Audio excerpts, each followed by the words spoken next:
the DBM proposed or recommended a budget of 2.037 billion for the OVP.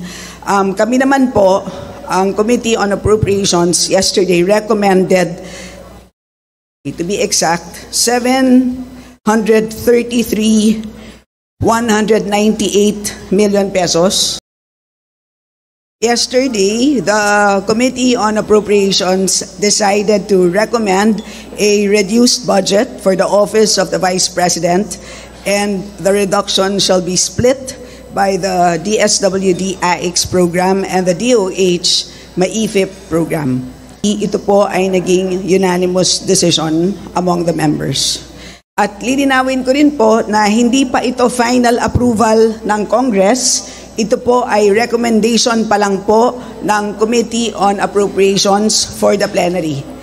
At kagabi naman po ay nag-second reading na rin po ang approved committee report na kung saan nakapaloob ang recommendation ng reduced budget for the OVP. So which means nakakalendar na po ang General Appropriations Bill as amended for plenary debates beginning September 16.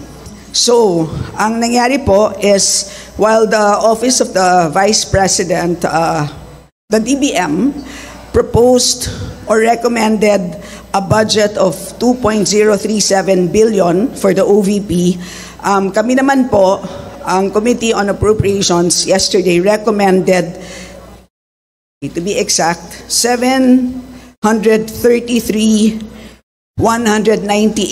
million pesos, which means merong cut of 1.293159 billion pesos. At ang reduction na yan ay